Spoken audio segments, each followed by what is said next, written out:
I'm here with Johnny Hughes. And well, we've been telling you about the big wins and the big losses as well, the shocking surprises that have come from across the country, and the ministers of state who have lost their seats as well. We'll be getting into the detail, the regional analysis as well on your election command center. But the key question is a runoff imminent?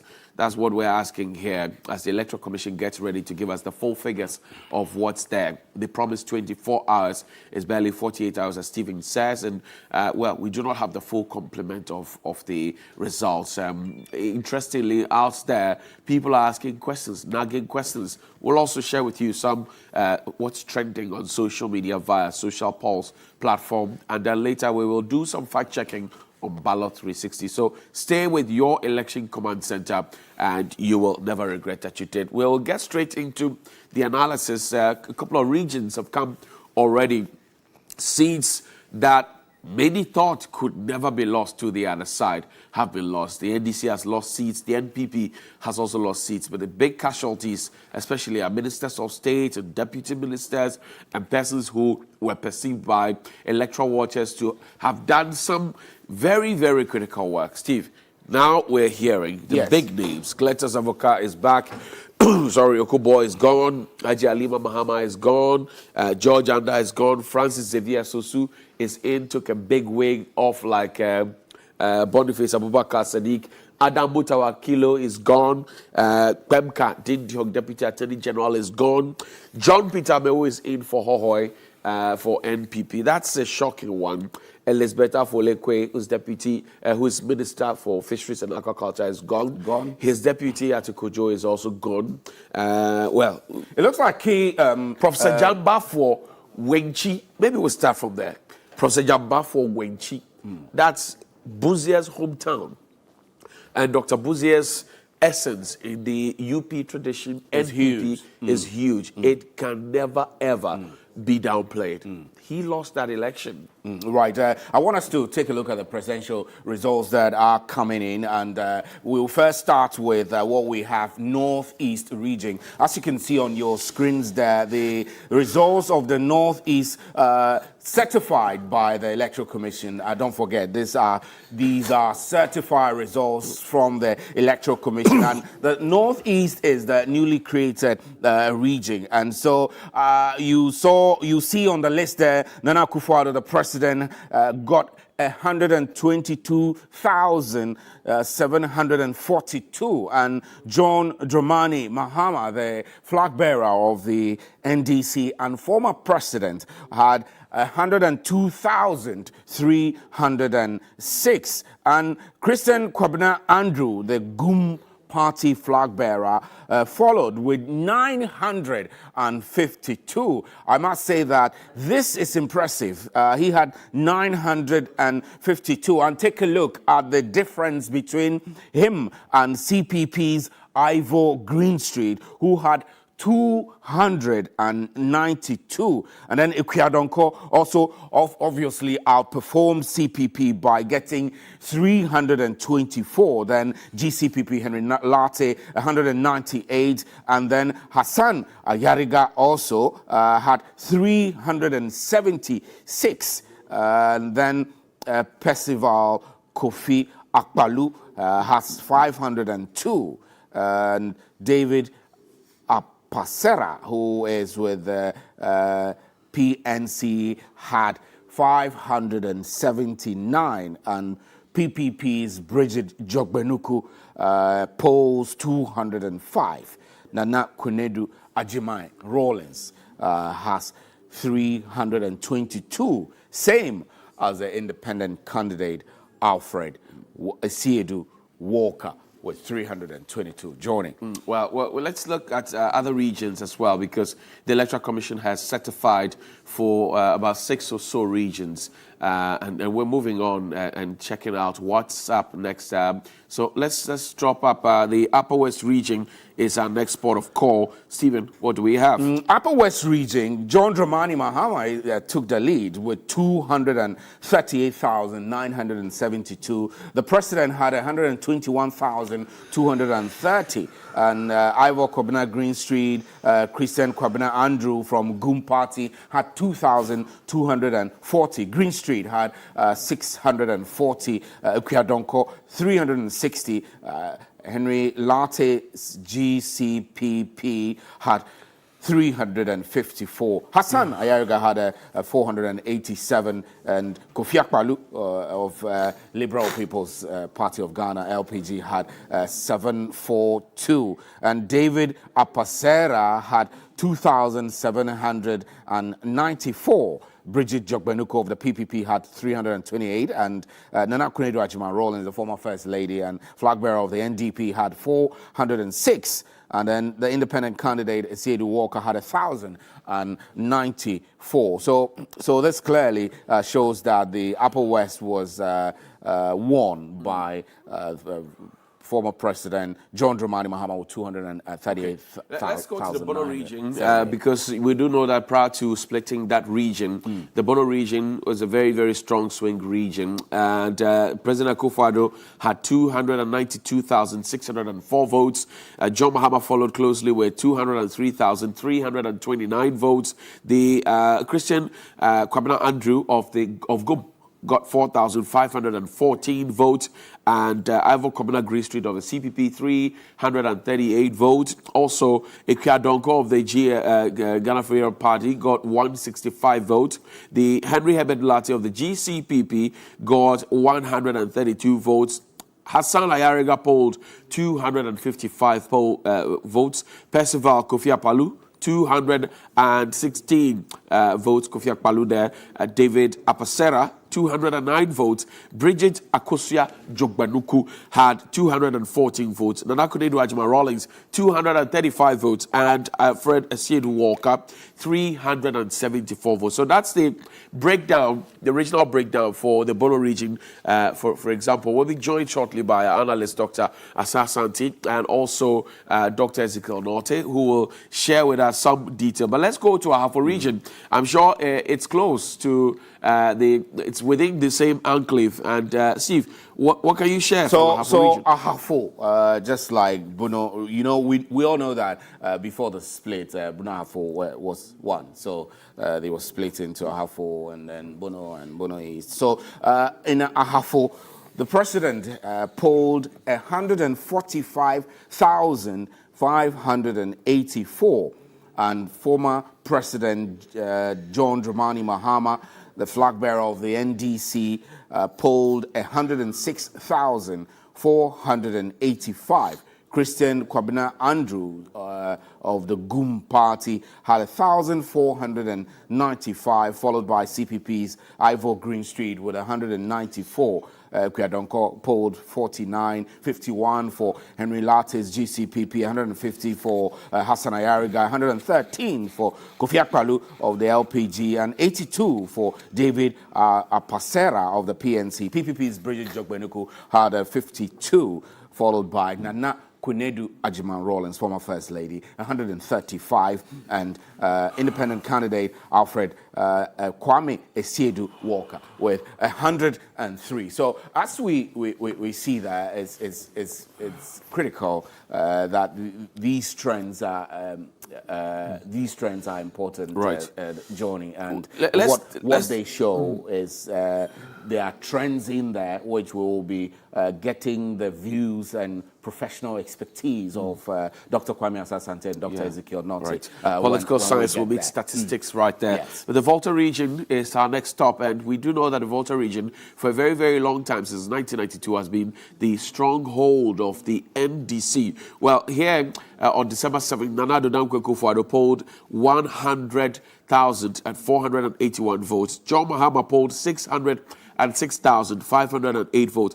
Christian Kwabena Andrew of Gum pulled 4,679 votes. Ivor Kwabena Green Street got 705 votes. Ikriadonko 180 votes. Henry Herbert Latte 158 votes. Hassan Ayariga of APC got 406 votes. Percival Kofi Akpalu got 237 votes. David Apasera of the PNC got 220 votes.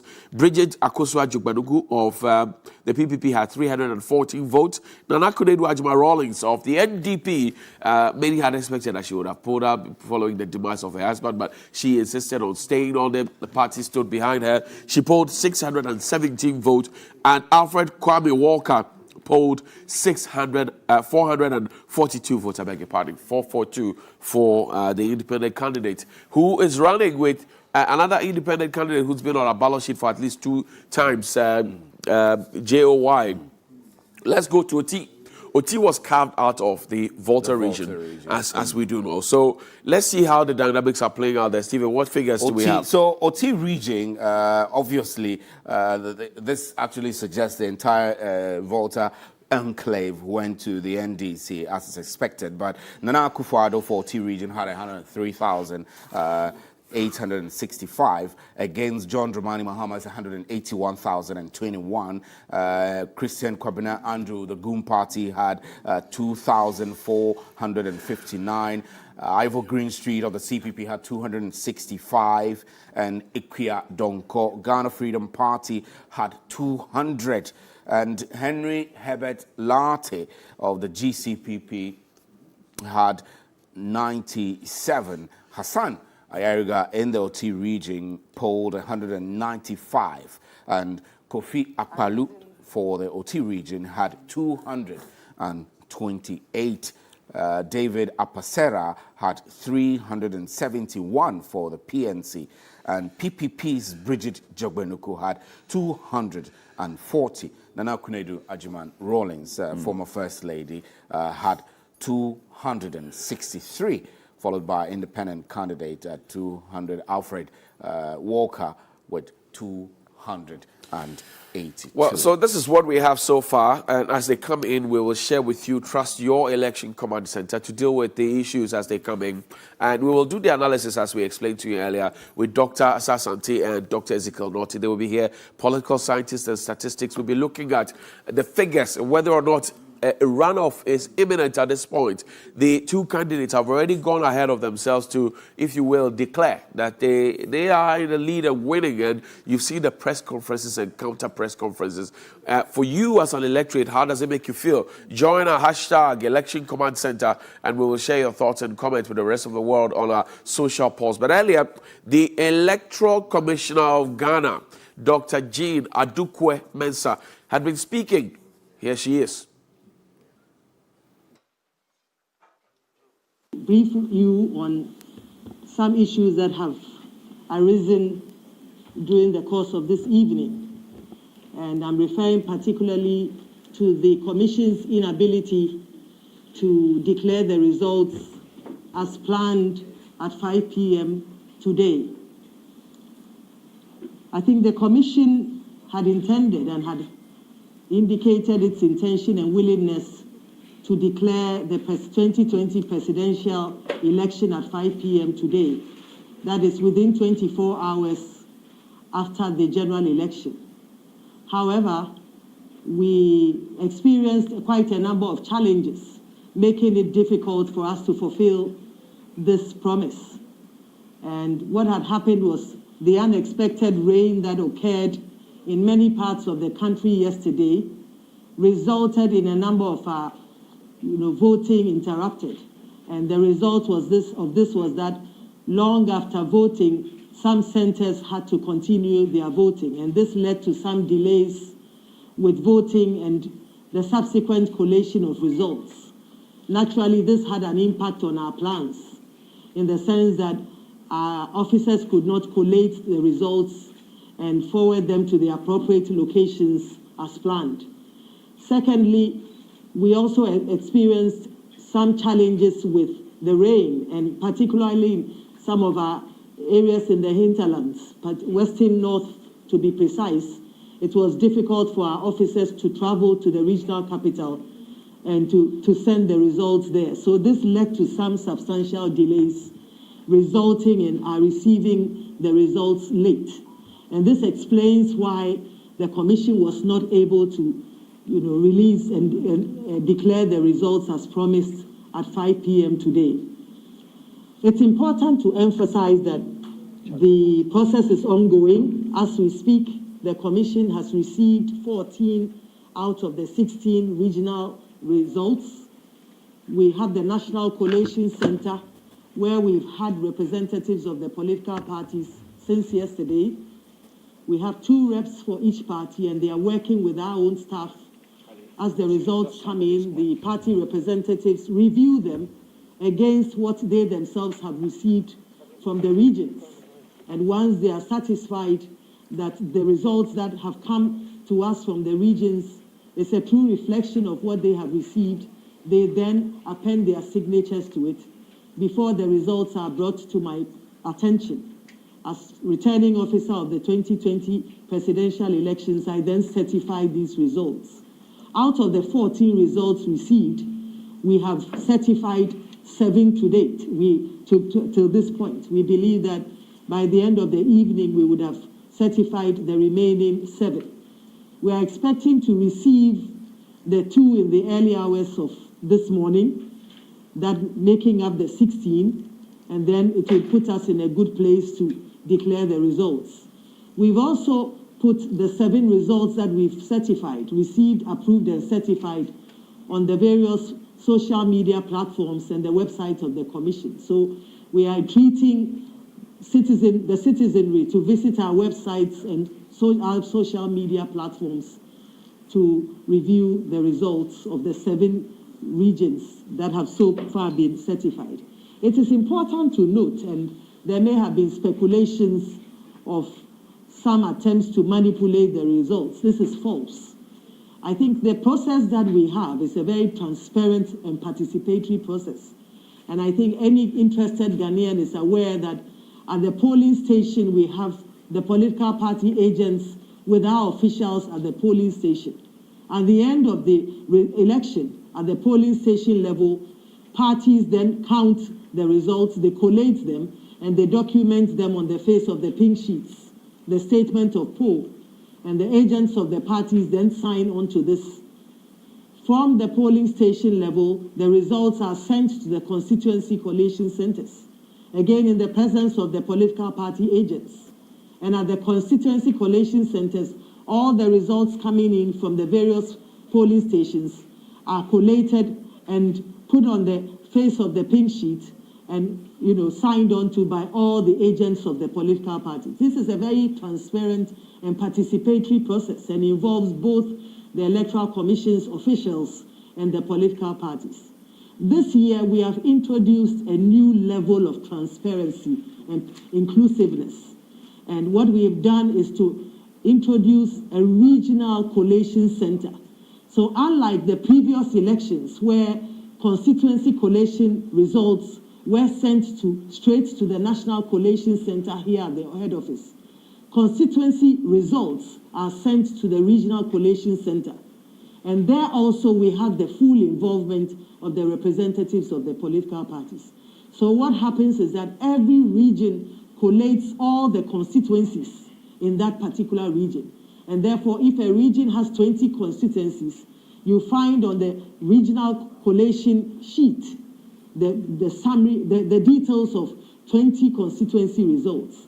Additionally, we also have the regional summary sheet, and you find a summary of 20 constituency results. And this also involves the political parties in the sense that they approve this, they verify the information that is transported onto the collation sheets at the regional level, and they append their signature to it.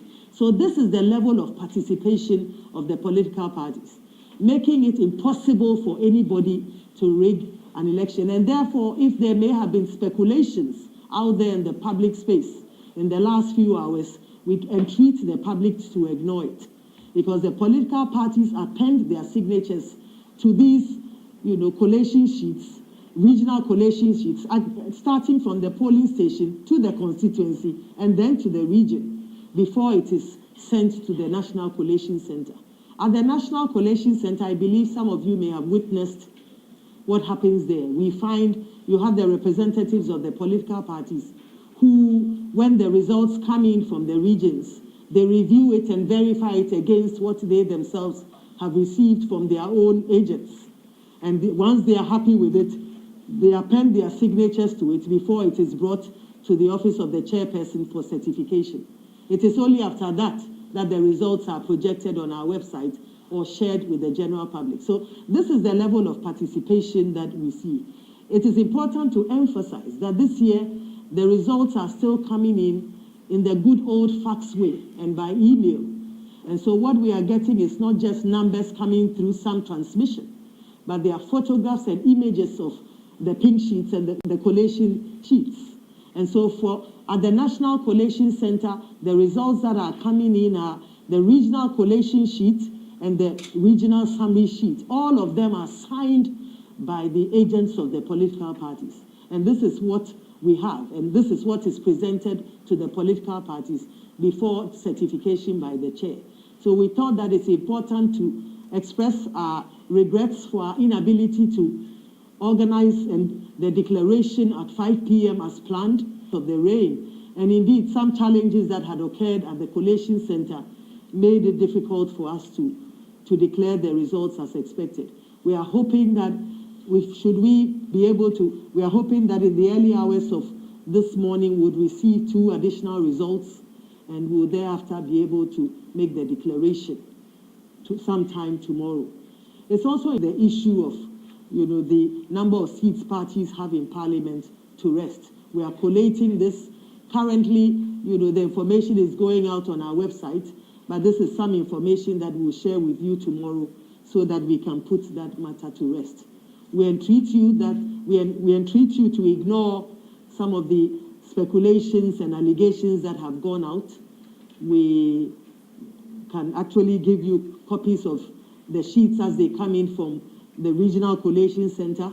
They are not numbers that come through a channel, as I mentioned, or through some transmission lines. They are just images and photographs of the signed, collation sheets that come from the regions, and these are approved and signed by the political parties. So we thought that we should put this matter to rest and to allay the fears of the public of anything untoward happening. We have received 14 results from the regions. They are all at the National Collation Center. The Commission cannot certify these results, and it's important to note that the Commission cannot certify these results without, and of course the parties approve it, they take it round for them to look at, and once that process is satisfied, it comes up to the Commission. So it's a bottom-up approach where you have parties looking at it and approving it and comparing it to the information that they already have from their agents at that level. And it is after that it is brought to the Commission for certification and made public.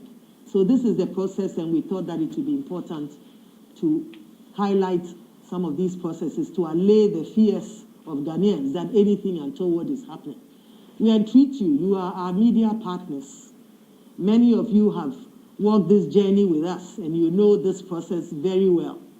So we also entreat you that together with the Commission, let us educate the citizenry and share this information to those who may not be aware of it. Because I think the peace of this country should be paramount. And the truth is what should stand at the end of the day. And so we entreat you as partners who have walked this journey with us to highlight some of these issues and to inform the political parties about it. And maybe as a way of enabling you to see what happens, it may be important to share the pink sheets and put them on the website as they appear.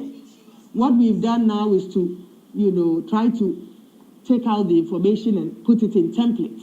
But I think this evening, the 7 sheets, the 7 results that have been declared, we will take those pink sheets, collation sheets, and also put them on the website so that it also provides you with some information as to how these things come about. Right, that's Jean Mensah, the chairperson of the Electoral Commission. And former President John Dramani Mahama and the NDC, his team have been also speaking. You know, there have been claims and counterclaims of who won and who is winning and we have won and, you know, all of those things. So he has been addressing journalists. Let's quickly take a listen. I'll call at such short notice. And to thank the people of Ghana for what has been an exciting election. I want to state categorically and firmly that I've not congratulated any person.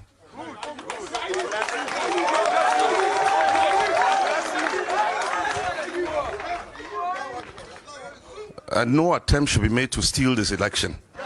We will resist it. We thank the Ghanaian people for the confidence they've expressed in us. It's clear the Ghanaian people want a change in this country. Ghanaians are tired of Akufo-Addo and his government.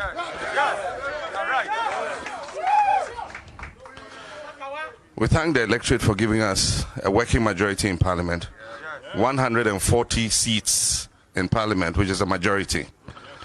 And no attempt should be made to subvert that.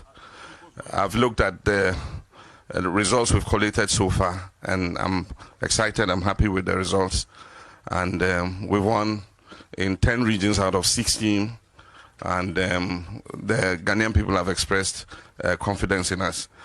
We would resist any attempt to subvert the will of the people.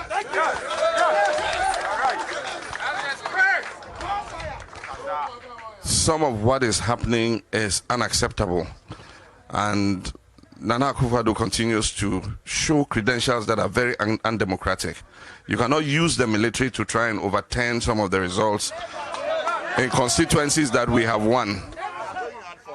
And so we will resist any attempt to subvert the sovereign will of the Ghanaian people.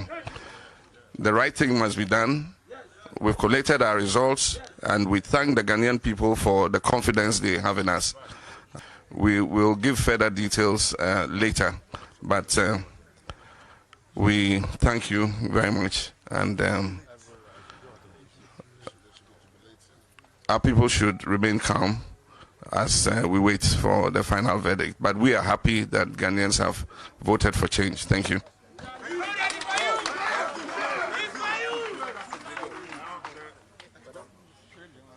So that was the former president of the Republic, who's also a key, if you like, contestant in this election. He represents the NDC and he wants to be president one more time. Well, post this press conference, the Minister for Information, who himself is a candidate in this election contesting for the seat of Fasha Area, we understand that he has been victorious in that enterprise. He had to address some of the concerns raised by the NDC. Well, the confusion, if you will, is whether or not he was speaking as a party person or he was speaking as Minister of State in charge of information. Well, he said he was speaking as an information minister, but he also mentioned that he had interest in the election. Here's Kojo Ponkroma. As you have observed in the last, about 1 hour ago, some comments have been made for the first time by a presidential candidate. A presidential candidate. That's candidate John Mahama of the NDC. And the comments that he has just made and thrown out into the public domain, at this stage in the election process, have the tendency to do a number of things, to endanger public safety, to raise tensions, and even to undermine the sanctity of the ongoing process. And so the government of Ghana believes it's important to make some comments as a government, and that's why we've disturbed your evening. I'm sure you'd have been doing your coverage and doing your analysis in your studios by now. I just want to recap a few of the key comments that candidate Mahama has made this evening, which the government of Ghana believes that he needs to respond to. The first is that, as I mentioned earlier, for the first time, a candidate, a presidential candidate, is claiming that his party has gained what he describes as parliamentary majority. And then they go into some discussion about electing the speaker and a few other things, but that's a different conversation. But the point is that we have a candidate, a presidential candidate, who is now publicly making the comment that his party has secured a parliamentary majority. He's also calling on his supporters to jubilate. We clearly understand that to be a dog whistle for people to get out on the streets. That is what is transpiring here. Number three, he's also making comments to undermine the work of state institutions, including the Electoral Commission and the military. And the government needs to respond to these at this particular moment. He's also making comments aimed at attacking the work of the Ghanaian media in this election, attacking your reportage and your analysis and other things that you are doing. And we think it's important that these matters are responded to right now, especially at this time in the election. And he's making false allegations that the military of the Republic of Ghana is involved in efforts to change results and subvert the will of the Ghanaian people. So we will speak specifically to some of these issues, and then we will take questions and respond to them. Now, first of all, the claim by candidate Mahama that his party has won parliamentary majority is false. That claim is false. Anybody who has followed Ghana's electoral process knows that there are returning officers at the 275 constituencies. That's different from the returning officer for the presidential election. These returning officers make a formal declaration of who has won the constituency. The Ghanaian media is littered across all 275 constituencies and their collation centers. You are the ones who are reporting this election. If indeed anybody has gained 140 seats in parliament by now, you will know. Wouldn't you know? You will clearly know. So we do not think that, first of all, it lies in any candidate's mouth. Yes, we understand the political parties and their campaigns, as at now, that they do not have a parliamentary majority. So it is important that at this point in time, this claim be shut down, so that the Ghanaian public, some of whom may be going to bed tonight, the international community listening, doesn't start getting that idea that Mr. Mahama's party has won a parliamentary majority. I think the figures, as are being collated by the Electoral Commission and being declared, are quite clear. The last one I saw the media putting out, not what we the parties are, the media putting out, was about 227 constituencies.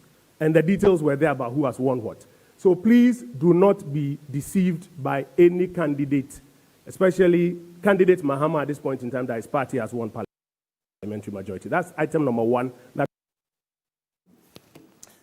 Welcome back. So that was the Minister for Information. Yes. Yeah, I mean, you get a lot of these things happening. I wonder how many things could be responded to at this point. And, election watchers will always tell you that if there's space that's created, for example, the Electoral Commissioner has explained that they're using the regional coalition centers. They promised 24 hours. But that's not happening because of the hiccups down there. Hopefully, we should be done maybe by close of today or maybe earlier, later into the night. But how many things can be responded to? Yeah, I can understand that. And especially there being questions of whether the Information Minister's press conference was necessary, was democratic, and all of that, considering that irrespective of the fact that there is a sitting government up until January, whether it's democratic for the Information Minister to be using the state platform of the Information Ministry to respond to comments that have been made by a presidential candidate. Does it amount to abuse of incumbency, for example? So, all of these questions are there. We'll be tossing through all of these then and asking all the relevant questions and getting answers. And you could join our conversation on our various social media platforms or with our hashtag Election Command Center. I'm Stephen NT. And I'm Johnny Hughes. We'll see you after the break. Stay with us on the Election Command Center.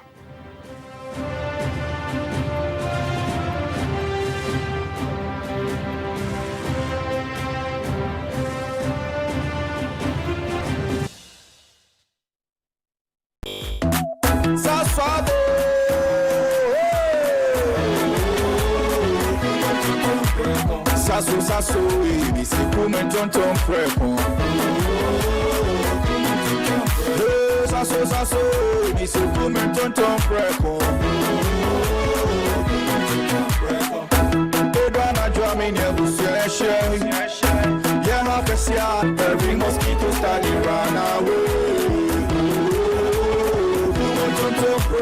Sasso, sasso, me se come tonton preko. Come tonton.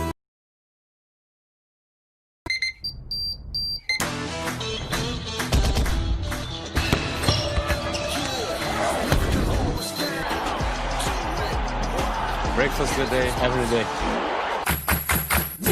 Nestle, good food, good life. This advertisement has been vetted and approved. Happy birthday to you. Happy birthday to you.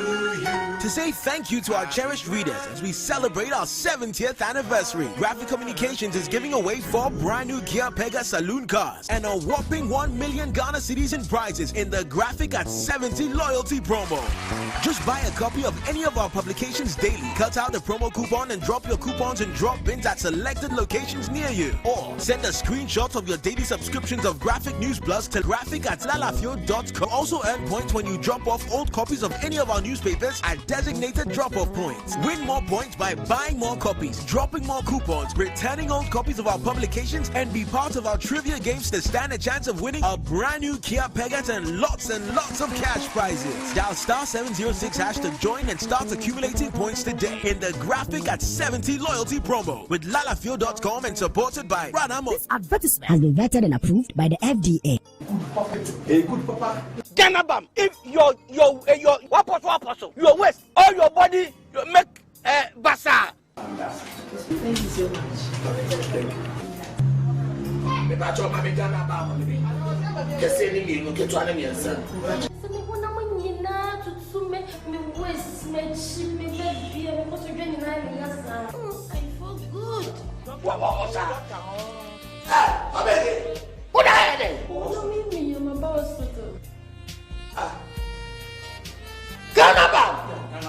Waiting here from doctor no. Where you there? Oh my God, 20 cedis. Let's start Ghana Bam, young to Emma to her. I first at Tabaconte. I found you be 20 cedis. We need doctor. Nemo, 70 Ghana come. Sound two, so it may come Ghana. You can resist.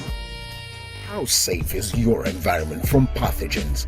How do we survive this new normal with bacteria and viruses everywhere? You can take charge of your environment by using Good Air Sans Humidifier with chlorine dioxide tablets to get rid of pathogens, including bacteria and viruses. You can use Good Air Sans Humidifiers in your homes and offices and be rest assured of protection against pathogens. Just set up the Good Air Sans Humidifier in your space to disinfect the place continuously for virus and bacteria-free environment. Our devices work in both public and private spaces like schools, hotels, hospitals, churches, mosques, restaurants, salons, and homes to enjoy a nice family time. Good Air.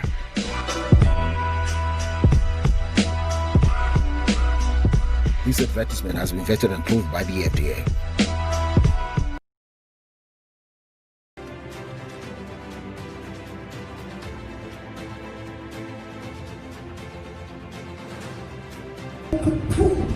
I'm making it on Madagana. About 2 a.m. to the Kama. Asungi and the Yabana. Number Sungi no Sriama. I don't know, this is Ross who are communicating president. Yes, she is here again. Everybody, especially not to engage themselves in violence. You don't know this is doing that on you have. And from top, east, west. There is no English speaking country. So remember to stay away from violence.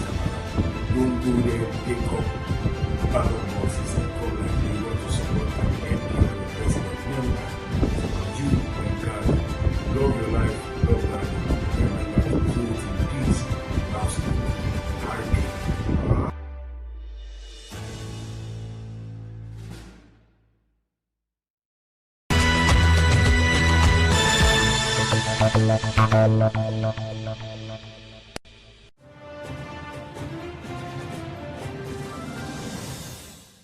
...2020 is an election year, and just as we've done over the years down here in Ghana, we've propagated nothing but peace. We are the beacon of peace all over the continent. And so this year on the Ladies Circle, we're imploring you all to do same. Women, let's rise up and propagate the message of peace. It is very important, and I, Anita Ekia Akufo, I pledge 100% to peace.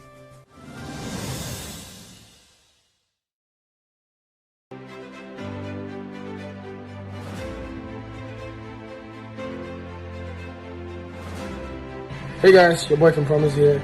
I just want to urge everybody to go out there and vote, but make sure you're voting peacefully. Go out there, cast your ballot, vote for who you want to vote for, and let nothing influence you. We want peace, no war. Remember, we're one people, together as one. So let's do this one for Ghana. Your boy from Promise, one love.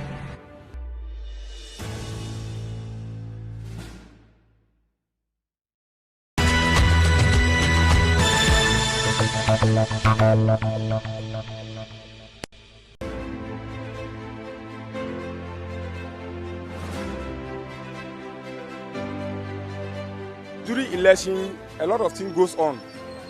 But now what we are looking for now is for peace. And I, Mensa, I pledge for peace. And peace will reign for Ghana. For we all to live as one people. Ghana be fair, ne fine. Election days in what I vote to. One pass I feel ne want that to Ghana. Was so about say come. No careful shit in a connoisseur no say so. Oh my God, I vote to a cow t-shirt take. No na back cake, no bubble she can no mean for fight. Kai, call ten now mobwe, or we a man with. Book Mokwejiebo, Nanejiebo, Mamma Kwejiebo, mean couple fight. Won't say come, a come say more, no near Walayo. Well, I have finished here commit Ghana, than was she going to watch me, Coca-Cola Ban. Salam alaikum, don't want to Muslim. We are election. Ko waye je election je gida. Kada ya zama wuri ne ce kuma yana gidan. She an kare ana so a kidaye. Ke da ko waye je zama murka muna so kwanci hankali cikin gari ba mu so basa basa. Muna so a yi a kare lafiya ko waye je zama gida.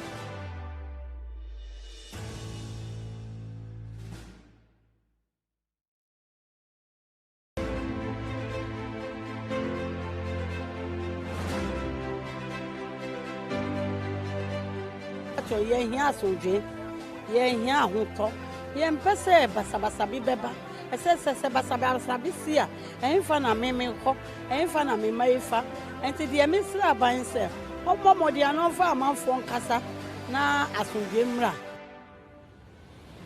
Bato mo bibia ya asunje, obi bia nkoto na aba fefefe, ye mpe gidigidi bia asunje ne ye mpe. Na bibia anya boko ye wi abato no so ne ye kenkan a obi bia fa asudue na bibia anya fefefe ye da mo ase time no so a ukwa no akodi lai no akoto waba wo de ukokomoti na si baabi a wo se wo di si so ma no no wi a ukọ fi peace ya pasundue si e beto aba no peace sem bian to bia. We are about to vote for the coming 2021 election. All I want is peace and harmony among our countries. May you help each other. Whenever you finish voting, you should go home peacefully and don't create any commotion or any charge or anything against anyone. Even if someone asks you, whom did you vote for? Your vote is your secret. Try to keep it within yourself and go home and go and be with your family. Prevention is better than cure. Stay home and keep yourself safe. As you can see, Corona is still in the system.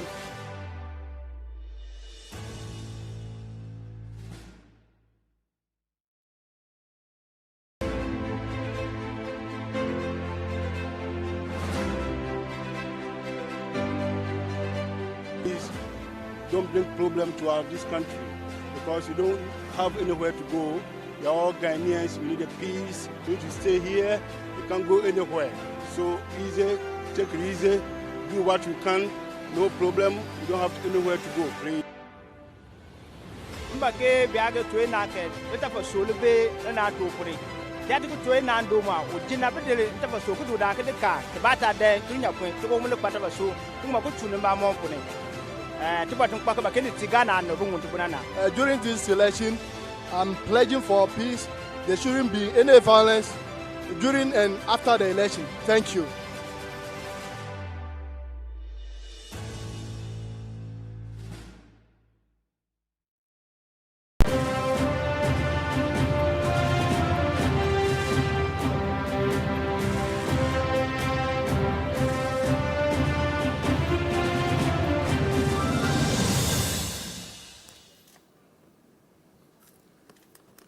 Right, good morning and welcome to your Election Command Center. Indeed, we continue with the coverage of the December 7, 2020 elections. A number of events have happened since December 7 when voters went to the polls to cast their votes.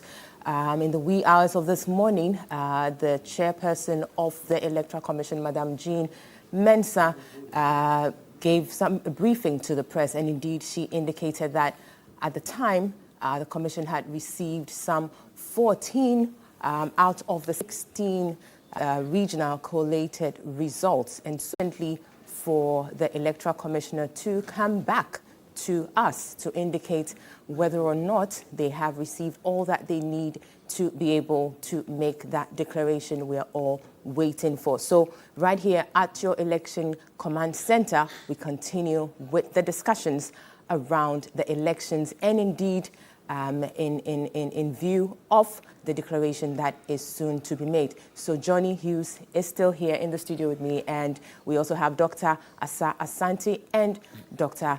with us as well. Right. It's good. It's a good one. And I think the wee hours of this morning, after the press statement, I think there has been at least some assurance that indeed know exactly how things would pan out, because obviously by then the EC chairperson or the EC would have had the full complement of the information they need to get their results. And so here we are. Here we are, and this was what I was saying yesterday, that if the Electoral Commission allows space to happen, people will fill the void. So you get the press conferences, counter press conferences, parties declaring that they have won and pushing out their supporters to go out on the street and to react in a certain way, jubilations here and there. I mean, you could see the two candidates, the two protagonists themselves.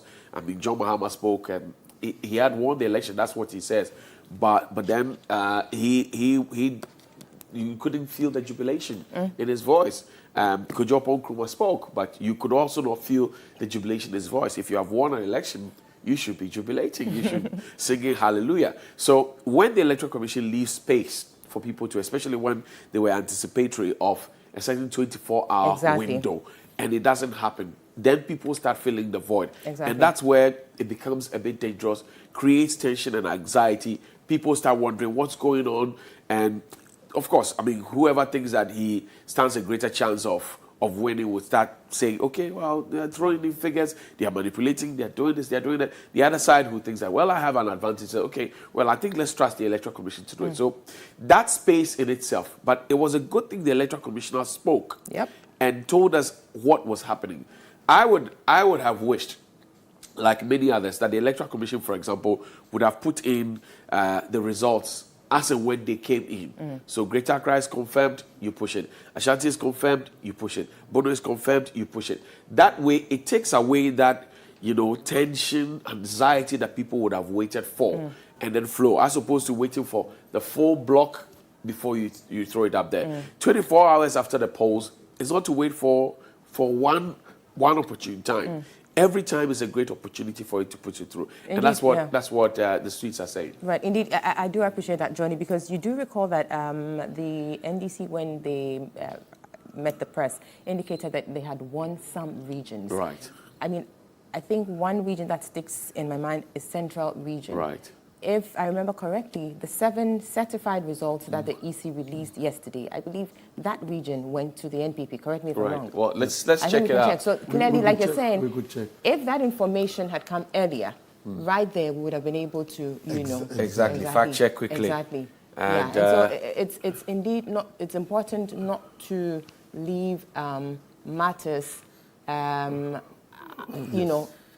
unattended to, as it were, to give people that opportunity to speculate. Indeed, that is what is there. You have Nana Adodankwa Akufo-Addo having 613,804, John Dramani Mahama having 538,829. So clearly, that region went to the NPP. Yes. It did go to the NPP, and quickly, maybe I'll put their colors around it. Okay. For emphasis. Emphasis sake, so that. Exactly. So this is it. Now, I think honestly, and I'll come to Dr. Notte shortly. I think honestly that what they, if you will, the parties were trying to let us know the NDC, perhaps they were thinking of the parliamentary seats they had won, and perhaps equating it also to the fact that they could have then won the presidential elections. But it doesn't translate. Well, Yes, it doesn't you know necessarily what he translate said? because people vote skirt and blouse. Exactly. But you see, Doc, Johnny, yes. There were a lot of... You see, the thing is, because consistently we keep saying, and indeed our two experts here have said it consistently, that there are swing regions, and the swing regions include central region. You remember the conclusion they made, i.e. the NDC, when they had that press conference, that we've won this, we've won that, we've won that, and who is able to win the overall without these? Do you get it? So it's not necessarily about the parliamentary, but the presidential. Okay, Doc, what do you say? Yeah, I mean, in most of the statements they made, I'm referring to the two leading political parties. They were a bit cagey, and they were not giving full disclosure, you know. But that is expected because there were two instances. We're looking at presidential and we're looking at parliamentary. If somebody votes presidential for a particular party, it doesn't necessarily translate into voting for the same party on the parliamentary. So there were a lot of crisscross that we have seen. Okay. Notable among them is Peter Amewu's win. Yeah, Hohoy. He won. Okay, we'll come to Dr. Asasante. Doc, so this will be a win for the NPP's presidential candidate in the central region. How does that sit with you? Strictly speaking, before I come there, let me just touch on a few things and we'll get in there about the EC processes and all that. I believe, yes, EC has done well, but they would have done themselves more good if they have published this information a long time. Because for constituency results, they are declared and people append their signature to there. The process should terminate and find their way on the internet straight away, so that you relieve us of this pain, this unnecessary pressure, conferences and press conferences, counter ones and all that. We don't need that, because the essence of every electoral process, there are three things that you must watch. Transparency, free flow of information, and then we'll talk about also the vigilance. All right, these things must come to play. Once you release the information, anybody who says anything will refer you to that. It's on the EC website. Just go there. And you see, at this time, everybody is glued to his set, doing some calculation here and there, and then you carry everybody along, so that by the time people get to know that, look, we are losing, they throw in the towel, everybody is in there. This is the way to go. I think that they have taken note of this, and that in the next election they'll move on. But coming back to what you are saying. Well, Doc, sorry, but don't we tell the Electoral Commission this every now and then? We tell them... We will not stop. At every election. Is it changing? Yeah, but at least this year we've seen some improvement in a lot of things that they've done. They have brought a lot of innovation to bear on the process. I believe that the conversation must go on to deepen those things, so that, because you see, electoral management process, it's solely the duty of Electoral Commission and other political actors. So we believe that if you want to get election right, you need to get the basics right. And the basics is some of these things, the logistics, the process. At this stage, the second stage of election, balloting, monitoring and result, we've cleared the two. We've cleared balloting, monitoring. Now we are on results and its declaration. So we believe that if you had done things so well, we would have crossed that path easily. But having said this, I believe that we are not doing bad regarding monitoring, the NDC, for example, yesterday's Deputy General Secretary had indicated that some of its agents in the regions have been intimidated. I'm being intimidated. In fact, there's a recount and recollation which they say is on the wrong side of the law, and that they should resist every attempt at it, suggesting that some places were still collating results. You're saying that monitoring has been cleared, but they insist that it is not altogether clear. What do you say? Now, when you get to counting, you have crossed that threshold. You have crossed that. All right, you are now counting and then waiting for the EC to declare the results. So we are saying that before you get there, vigilance is the word. is the price of liberty. You need to be vigilant in all the process. Does vigilance stop before coalition begins, or it goes vigilance through goes through all?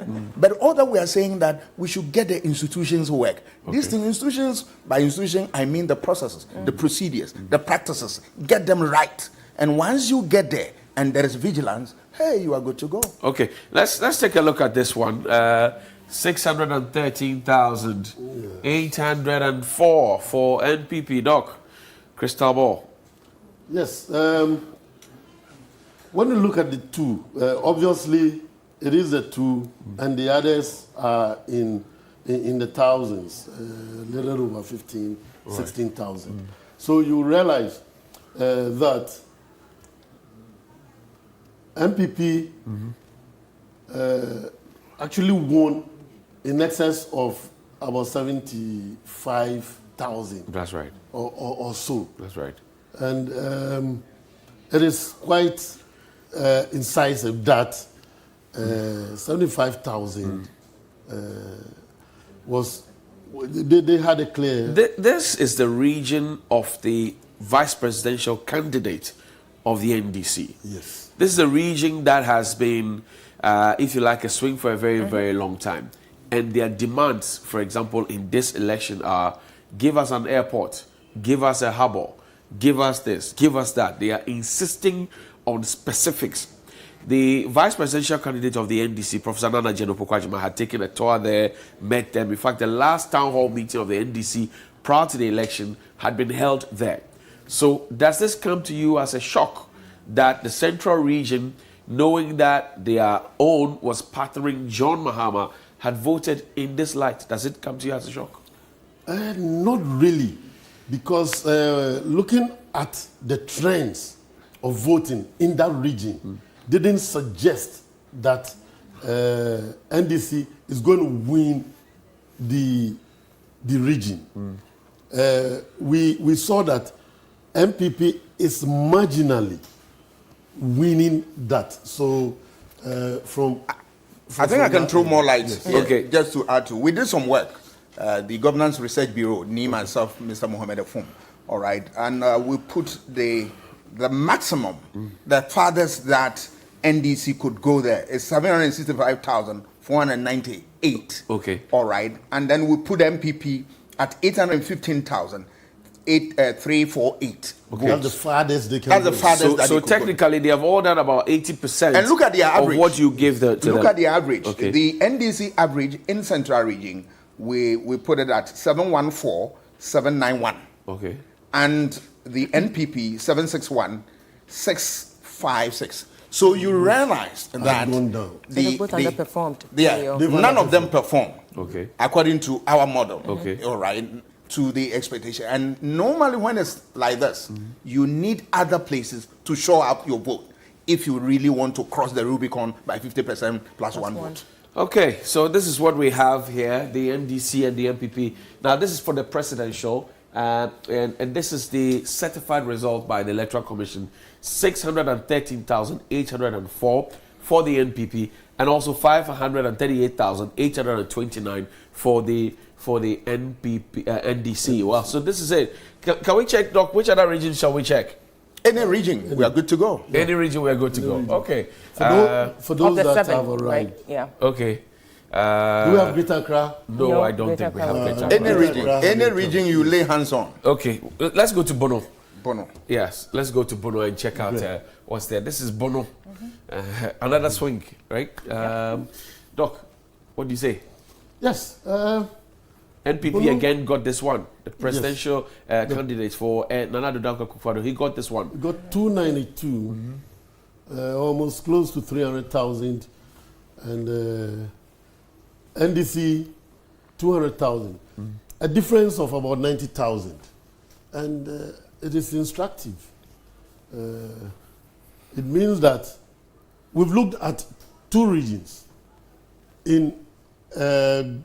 In Central Region, the difference was about 75,000 in favor of NPP. In Bono, the difference is about 90,000 in favor of NPP. It means that we've looked at two, and all two are in favor of NPP. Right. Yeah, let me take you to some statistics. Please do. Some work that we did, and I'm sure this will really throw more light on the discussion here. Right. The Bureau also did something on Bono, and we're saying that the maximum, the farthest that NDC could go is 291,816. Okay. They didn't hit that. No. And then the farthest MPP could go is 383,744. Okay. Let's come to the average. Yes. Right. Yeah, the average, that the lowest that they could go for NDC is 260,467. So they actually out. And then they MPP, went- MPP 352,986. Again, an underperformance. Again. They By your underperform. It tells you there's something wrong. And what is wrong with this? Tell me. Right. You see, when you are campaigning, it's a function of what you get at the end of the day. Okay. If your campaign is very effective, you see the result reflecting. I did not see that. Why am I saying that? If you look at the NPP, all right, they did a lot in the area of fixing the economy, in the area of education and whatnot, all right? But what did we see? They made very little statement on the economy. I think that the big question that comes from the electorate every time is that, look, you have fixed the economy, but is the economy pocket friendly? Yeah, it is not my duty as a scholar, as a political scientist, to tell them it is the bad party duty. But I'm pointing out, as a political communicator, that didn't go well. You should have churned it out. If indeed you have really improved the economy, then the people will now come back with questions. I don't feel this. I don't feel this. It's your duty to answer those questions. But for me, only one message carried around. They forgot about the economy. They forgot about creating jobs for the people. Professor Lumumba says, if you've done something for me, don't explain it to me. Let me feel it so that I can. But what translate prevents you that from into- saying it? Churn it out and let them respond. Because there is a sender of the message and the recipient of the message reaction. Okay. That makes communication complete. I hear. No. All right. If you look at what has come out, it tells you that they all underperformed. Something went wrong with regard to what their campaign, something went wrong with regard to what their resources and strategy, and above all, something went wrong with regard to the whole process of getting Central Region under their thumb. Doc, this is a numbers game. Yes. Voter turnout was great. As far as we do know, from what we're checking cursory from across, Yeah, you would find that people turned out to vote. A lot of new voters also came in, but they didn't perform as much as you had projected for them to. Now, Doc is mentioning about achievements of the NPP, for example. So this is coming to him as a shock because the projection he made and even the average, they couldn't hit it. What do you see? The numbers game. I see two things. That one, probably people are not too happy with the two main political parties. And you could feel from the performance of, let's say, GUM doing so well. It means that if people had gotten an alternative, they would have gone for them. I strongly believe they should have done a bit more better than the way both parties performed. I see. Yeah. Well, we need to take a break. We will. And once we get back, we will continue with our analysis of the 7 regional results, regional collated results that have come through so far. Right about now, we just touched on the Central Region. We'll take a quick break. When we come back, we will go into other regions. This is your Election Command Center. We'll be right back.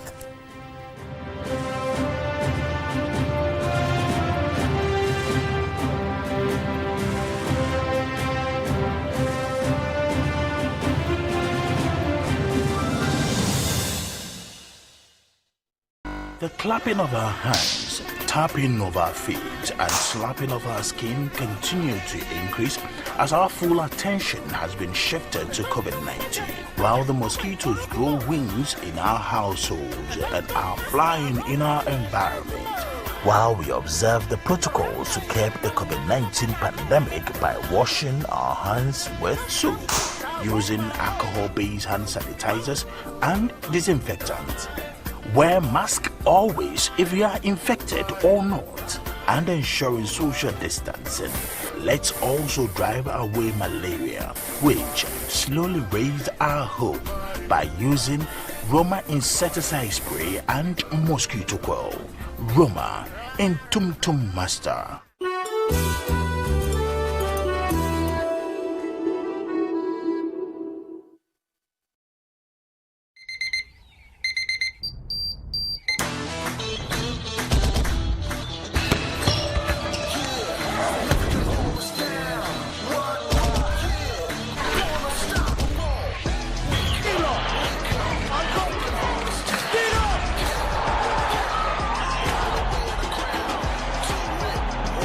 Breakfast good day, every day.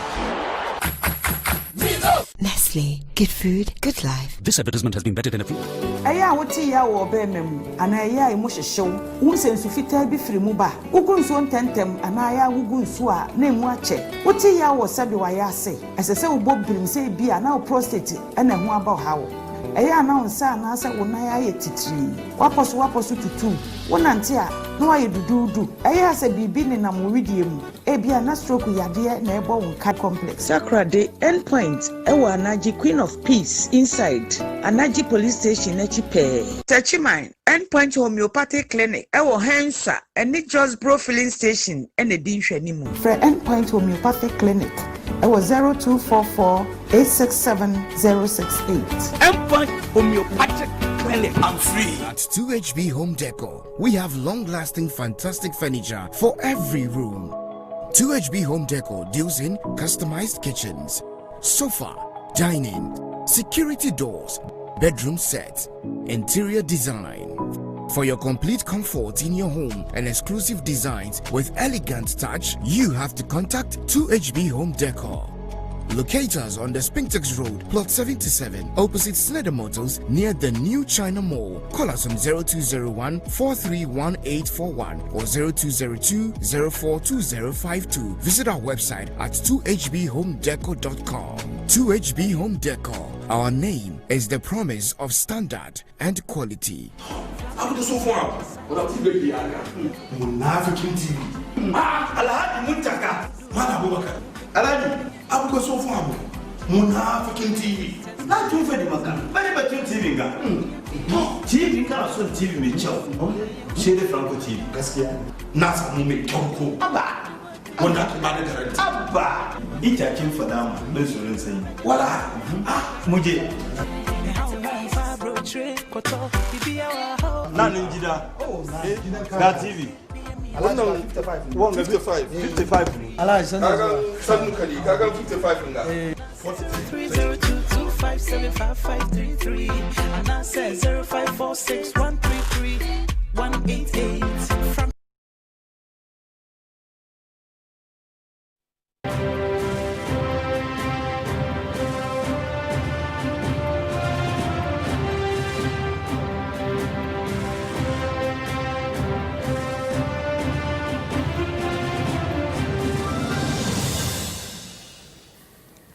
Right, so we continue to bring you all that you need to know regarding the December 7 elections. This is your Election Command Center, and right now we are looking at the collated results that have come through from the regions and been distributed or supplied by the Electoral Commission. 7 of them, and we've started looking at them. We started with the Central region. We are going on now to look at the Upper West region. In fact, we looked at the Bono region as well. So now we're going to be looking at the Upper West region to see how the parties did. And this is by way of the presidential election results. Johnny. Yes, Sabina, thank you very much indeed. We're here with Dr. Asasante and Dr. Ishmael Norte, who will help us to digest the figures. They've done some extensive work on what it looks like. So you are in good company, in good hands. And also to remind you that you can always join us on our social media pages, on our social polls. The hashtag is Election Command Center. I know that this is your Election Command Center coming to you through 3FM 92.7, Onua 95.1 FM, Connect FM 97.1 in Takrady, Akuma FM 87.9 in the Ashanti region, 3news.com, where you can get all the updates, certified, verified results. Don't go chasing shadows and waterfalls. Stick with the rivers and the lakes that you're used to. It's important that you do. Doc, now this is Upper West region. Nanado Dango Akufo-Addo is 121,230. That's what he is getting in the Upper West region. I like to use the blue for them. I can find a green here, but yellow is close to. Sorry about that. Okay, here we go again. Let me do the blue before that. Okay, hold on. Okay, Harriet is fine. Great. Okay, Harriet is okay. I'm okay. If Harriet is fine, I'm fine. Okay, so this is what the MPP gets. And this is what the NDC gets. Shocked? Not shocked. John Dramani Mahama won the Upper West, which was, of course, their stronghold. But of course, we need to give credit to the MPP for putting this performance. Okay. It's just a little over 100,000 votes between the two, and it means that MPP is actually also gaining grounds in the Upper West region. The gaining grounds in the Upper West region. Dr. Sasanti? Yes, this is certainly the stronghold of, one of the strongholds of the NDC. Okay. So the result shows that they were leading. But we would have expected them to do a better, put up a better performance. Why are we saying that? It does look that they have done Chempe. Not necessarily Chempe, but you see, we have a formula for these things, for the polka parties, that if you really want to do well, you have to what? Perform very well in your stronghold. Okay. And then when you move to your opponent stronghold, you do also well. And what do I mean by doing well? At least an average performance will be okay. And then when you go to the swing, you go a little above your average, then you are home and dry. Okay. But if you see this, then it tells you that you gave the opponent the opportunity to also get some of the vote. It reduces your chances of performing better in the whole process. But let's look at the what we did before this work shows that we give upper limit of NDC 304,015,000. 304,051. The first shot of right. that. And if you look at the NPP upper limit, 156,450 votes. They did not get there. Let's look at their lower limits. NDC lower limit was estimated to be 272,911 votes. Lower. They did not get there. And for MPP, we estimated to be 125,422 votes. They didn't get there. There's something wrong with your message, something wrong with your strategy, something wrong with... sometimes some of these things are born out of what? Regional specifics. Right. Regional problems that the party needed to what? Handle well. All right. You saw the people that they prevented them, banned them from taking part in the party activities. Right. The party didn't handle those things well. Perhaps that is one of the causes. Not only that, regional specific problems you did not handle well. It will come and hit you at this level. And of course, if the campaign, certain logistics didn't get to the right places at the right time, obviously you have such a... I see. Now, this is problem. David Apasera of the PNC. Yes. The PNC shows strongly in the, the Upper West region. It has been showing strongly. But this is what they get. What they get is not so different. It's not so far off from what Asiedu Walker, who's an independent candidate, gets. Are you shocked? Shocked. Shocked more in the sense that I would have... we are in which region, please?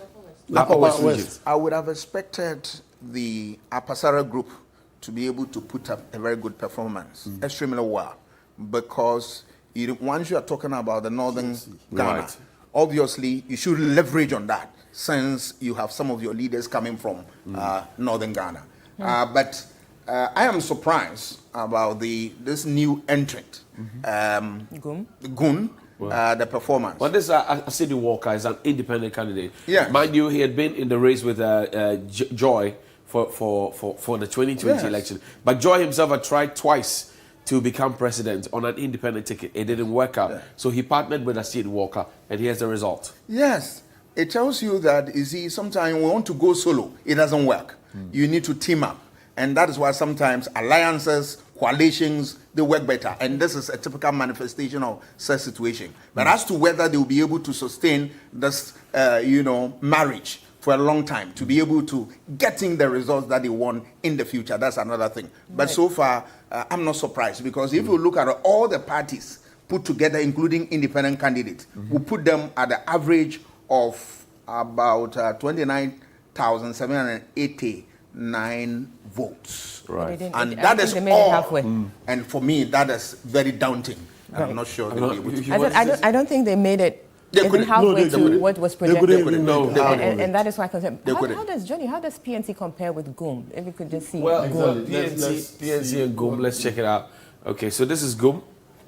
So 2,240, and then Apasiraga 279. Well, so GUM also showed strong. GUM is actually the fourth contender in that stretch. If you ask me, Doc, are you shocked as well? I believe that going forward, if they want to have something like a third force, then it is important that all these parties can find themselves under one umbrella, and then that they can have a strong showing. But I also, as a political scientist, understand these dynamics. It's born out of the party system that we have. It's purely a two-party state. Any other party has been dwarfed by the dominant parties, and you see that they take over their votes and they reduce them to, give them this paltry in terms of votes. I see. Dr. Note. Yeah, but I think what they need to do is to come together, because most of them are campaigning based on the achievements of the Nkrumahs. Okay, so, that's right. So why won't they come together? Exactly, because GUM, for instance, clearly is purely so why don't you identify with. So Dr. why won't they put everything together that we are the new force for the Nkrumahs? Sometimes the difficulty is born out of the fact that some of them are not from the same tradition, political tradition. I don't know where GUM's lineage is to, all right? But the CPP has tried many times with different emblems and whatever. It did not work. But if you really want to have a third force, it's a daunting task, because Ghana is clearly divided on what? Two political parties. But even the NDC at some point claims to have some bit of Nkrumah. But now you hear the NPP also at some certain points also try to claim a bit of it. So everybody is trying to take a piece of Dr. Kwame Nkrumah, and everybody wants to be president. No, so, having heard from the MPP quarters that they trace their route to not roots. Yeah. Their roots are GCPP, UGCC, UP, and then MPP. But sometimes when the NDC had spoken and said that, look, we trace a bit of our side to Nkrumah, you have heard them say so that, for example, in the government's drive for one district, one factory, Ghana Beyond Aid, when you push further, sometimes they tell you, well, just like Dr. Kwame Nkrumah did, we are also trying to do this so that we can sustain ourselves. That is a subtle way of saying, well, we identify. I can help you in this regard. The problem that you are seeing is coming out of what? Ideology. All right. The political parties, apart from CPP, apart from NDC, who have been able to articulate clearly what their political ideology is. The MPP, I'm afraid, have not been able to do that. But they're capitalists, that's what they say. No, capitalism is an economic philosophy. But in terms of what? Political ideology, all right, they tell you that they are what? Property-owning democracy. That's right. I will tell you without fear of contradiction that there's no ideology like that. The traditional ideology, liberalism, conservatism, and all that, they lean towards what? More conservative. Yeah. All right. But of course, there are some bits and pieces about other things that you can find. For instance, you can find liberalism a feature in their ideology. We want them. There is nothing wrong with developing your own ideology. That's what you're saying, that people seem to be moving to the center now. Yeah. So the left, the right, not so strongly. I don't have a problem. People gradually gravitating to the center. You can have your own ideology. All right, Nkrumah developed what we call Nkrumahism. Right. All right, Tanzania, Nyerere developed what you call Ujamaa. They can come out property-owning democracy, but articulate clearly the tenets, the features, so that we can know what Can they not have a tradition that will be bits and pieces of everything. So it's a salad kind of tradition. Yes, To articulate. satisfy everyone. Articulate. Once you articulate, then we know. And these things shape the thinking of people into believing in that philosophy. And that's why you see in America and go blue, red, and all that. They are driven by ideology. And here it's not clearly articulated. So sometimes you see people are confused. They don't know where to belong. Because some of these things, you get attracted to it. I don't want to be extreme left or right, center. Or center right, center left. Right. Those things must come out clearly. Doc, do you think, or is it your opinion, that for Gum, for example, the concept of Nkrumahism helped him strongly because he seemed to have garnered some votes there, and well, this is what he got. Yeah. I mean, he's a new entrant, by the way. Exactly. He's done so well compared to the performance of the other parties.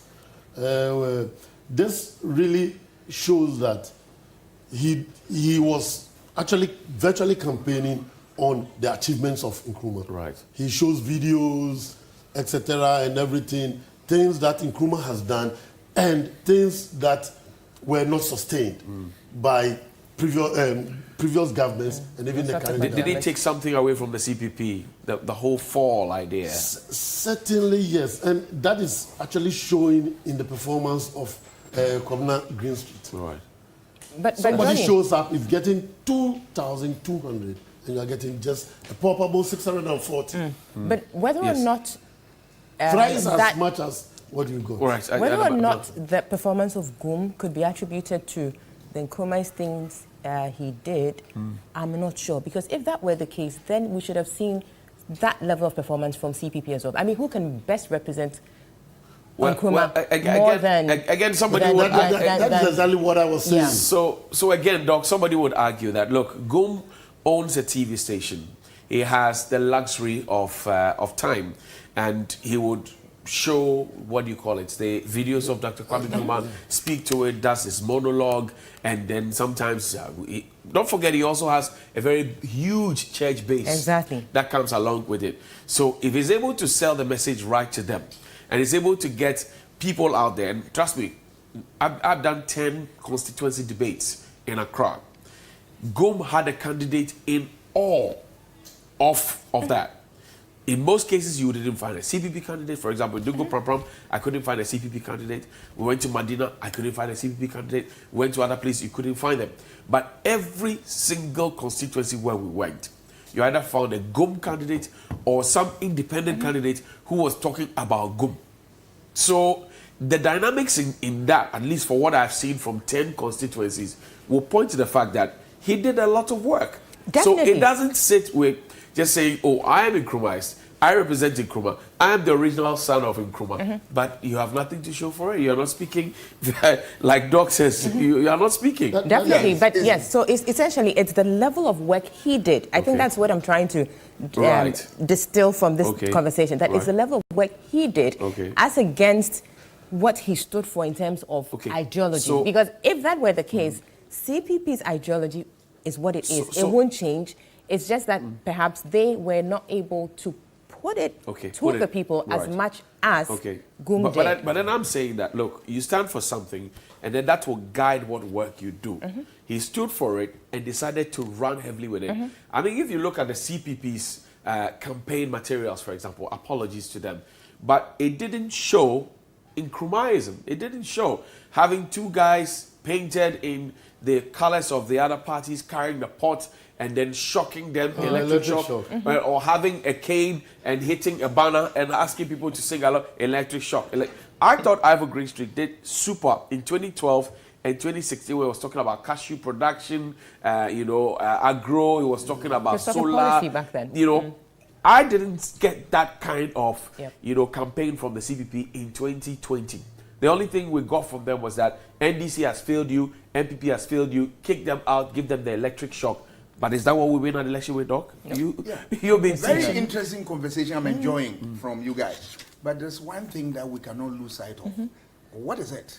If you look at the north, the upper west we are looking at, is purely the domain of CPP tradition. Right. And that's why you are seeing the performance of NDC and other. So I'm not surprised that you are getting other CPP groups also performing. But my the more shock that I have is the performance of the CPP itself. Yeah. All right, because that tradition has really made it possible for other groups such as the MPP, the NDC, to leverage on that. So one would have expected them to do more to attract more votes. But I can also understand. Now, if you look at CPP, they virtually exist in few places. Let's put it bluntly. Be visible in about 2/3 of districts of this country. What are we seeing?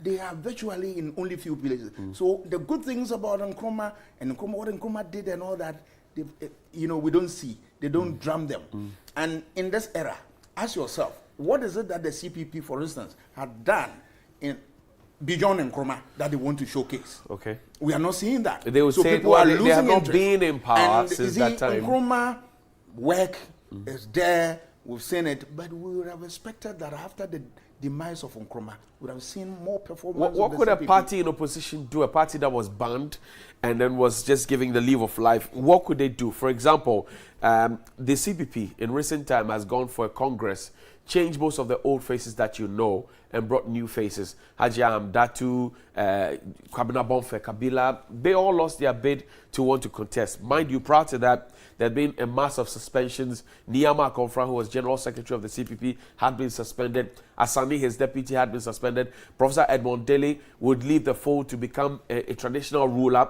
And so the party, who had been telling everybody to go and support the CPP, leaves to go and support Nana Addo Dankwa Akufo-Addo. So you are asking yourself, I was coming to. There are a lot of problems that have reduced CPP to the level that it finds itself today. One is the factor that you are talking about. They go there, pretend to believe, for us to be believing them that, they are CPPs. But meanwhile, they are not. They have allegiance to other parties more than the CPP. And that is what, and then you don't see their contribution. The little support that they get from other parties, they quickly desert their mother party. And that has reduced the CPP to the level that it is. They need to rebrand the CPP, make it more attractive by developing. It doesn't matter whether you are in opposition, but you develop your brand so that it becomes more attractive. Remember, the Dankwa Buzia tradition you see today that is becoming more appealing to some Ghanaians and all, is simply because they made a conscious effort to develop it after 1969, all right? And then after 1979, they develop it and then build a brand. That's how you build a political party. Remember, you can't stay in power forever. It's transient. It will leave your hands like a bird of passage, and that you need to get on to the things that you have done to show to the world. Dr. Norte, final bite on the CPP. Yes, so like you've all said, I still insist that GUM actually used the achievements of the CPP or of Nkrumah to the best of his abilities, and he got the people following him. Yes, of course, adding to some of the things that he himself did for the party really catapulted him to that level that we are seeing. Okay, let's go to the Volta region, shall we? Volta region is the home seat, if you like, of the NDC. How did they fare? Okay, so let's check out the numbers. Blue for MPP, here we go, 100,481. And the NDC had 606,508 for presidential. Your thoughts, Dr. Norte? I was expecting both parties to do better than this in the Volta region. However, when you compare, NDC had almost 500,000 in excess of what MPP did. When you look at the percentages, NPP is getting around 14-15% thereof, which is actually a great showing.